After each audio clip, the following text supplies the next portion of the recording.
Hi, today's video will just be a quick show and tell as well as an explanation of all the different techniques I use to paint my Mandalorian helmets. As my shop's abilities have expanded over the last year and a half, every time I've made an incremental improvement in my shop, I've made a new helmet, and each time I've done it, they've gotten better and better. So hopefully you can learn something, and depending on your abilities and your shop setup, hopefully you can try to mimic what I've done or even improve on it. So I'm going to go one by one as I've made each one, explain my process, how successful I think it was, and finally the final one, which I'm really happy with. So I hope you enjoy. Okay, so starting with this first helmet, I made this before I even had any 3D printers in my shop. So this is actually made completely out of foam. So one of the important things when working with foam is it needs to be a finish that won't crack when bends, because foam is soft on the outside. So taking this into account, I used a Rust-Oleum paint that's designed for wheels. And then it ended up being a really durable finish that's scratch resistant. So it didn't even need any clear coat on the outside. And I think this was a pretty successful job for my first attempt at foam working. One of my first things I've ever painted. And it's still, a year and a half later, still held up. No visible defects on it. And it's still pretty shiny. So this is if you're going to be making it out of foam, I highly recommend this product. It's durable, doesn't crack or chip like other chrome paints, and it looks pretty good. Okay, for the next helmet I made, also made out of foam. This one was done using a Graphite Rub. This was a process that's still pretty popular today and was recommended to me. It gets a pretty decent shine, but it's really hard to keep it consistent. It's not a very durable coating. You have to spray lacquer over it, and sometimes the lacquer will make the graphite run. Another thing to note is I actually had to try multiple different graphite powders for it to actually work. It made a huge mess. I don't recommend this process. But every time I'm on the 3D printing subreddit or the Star Wars subreddit, I see more and more people using this graphite finish on their helmets, and I don't personally like it. But for a second attempt at making a helmet, turned out pretty good. So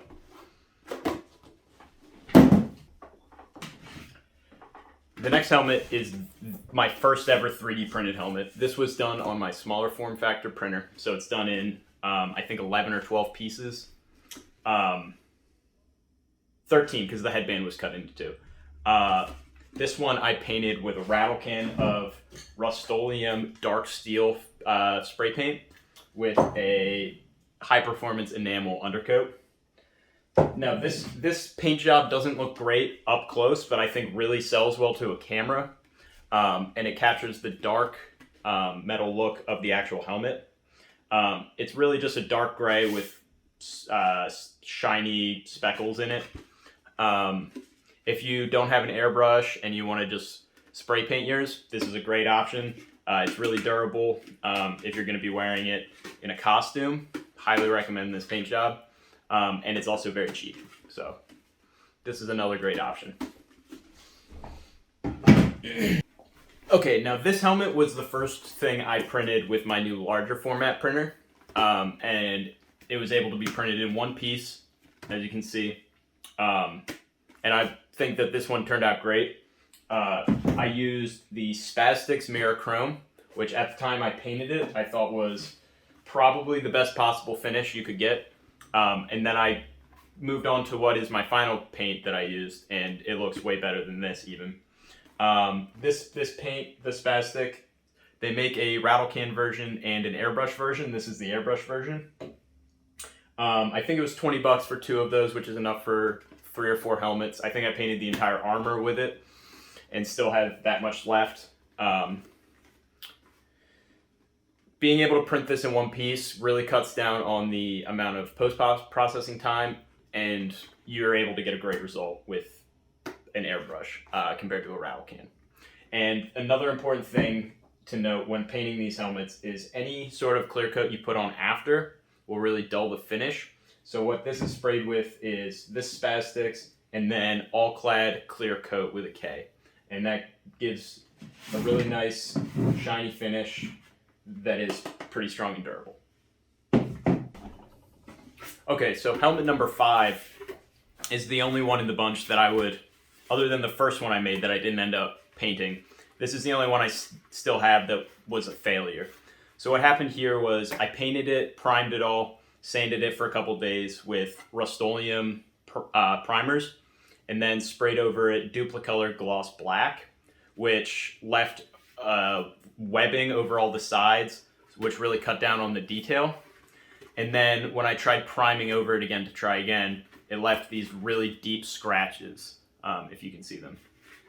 So this, I'm going to end up painting it and trying to do like a sort of rusted, future, buried helmet that I think could look really cool. But for a chrome finish, this is never going to be able to be sanded down smooth enough to get a good chrome. So this one is a failure. And I learned, don't mix your brands of paint, keep it consistent, or else you'll get a result like this and waste days and days of work. Okay, now for my final helmet. Final helmet is in the last one I've done as of recording this. I'm probably going to make more. But for this one, what I did was I used all-clad chrome paint, which is very similar to the Spastics chrome paint, but it's darker. And I put that over all-clad gloss black lacquer, and I put a layer of clear coat down before the chrome. So that creates a little layer between the black and the chrome, and it really pops the chrome and allows it to be this beautiful dark chrome. When you put this side by side with the Spastics chrome helmet, it's clear that the Spastics is too bright, and this really sells the dark steel. And then I coated this with a little bit of all-clad clear coat. This was also printed on my large printer, all in one piece, which really cuts down on the time. And I sprayed this using my new airbrush. So there are a couple of areas where I hadn't gotten used to the new airbrush. So there's a couple mess up areas, but I think this is as good as I'll be able to do for a really long time. And putting it side by side with the Spastics, it's pretty clear that this is a more accurate chrome to what's on the show. And this is a very good, very bright chrome, but it's not really true to the show. So this is what I've learned. Hopefully, if you're going to try to do this, you've learned something from this. If you've done something that I haven't tried, feel free to leave a comment. The actual show uses a paint called Alumiluster, which costs about $150 for 3 ounces or something like that. It's so expensive. I certainly wouldn't pay that. You can buy the Hasbro full helmet that's painted really accurately for less than it would cost to paint the helmet alone.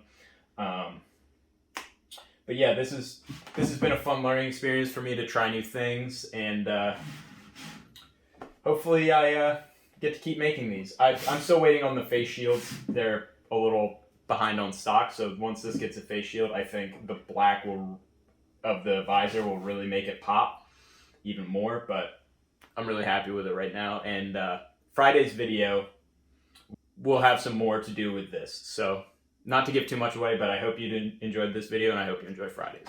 Thank you. Okay, after I finished recording this video, I remembered there was a 6th helmet I made that I actually gave away, and I recorded the whole process of making it. For that, I used my small printer and a spray paint can, so the process can be easily replicated for cheap.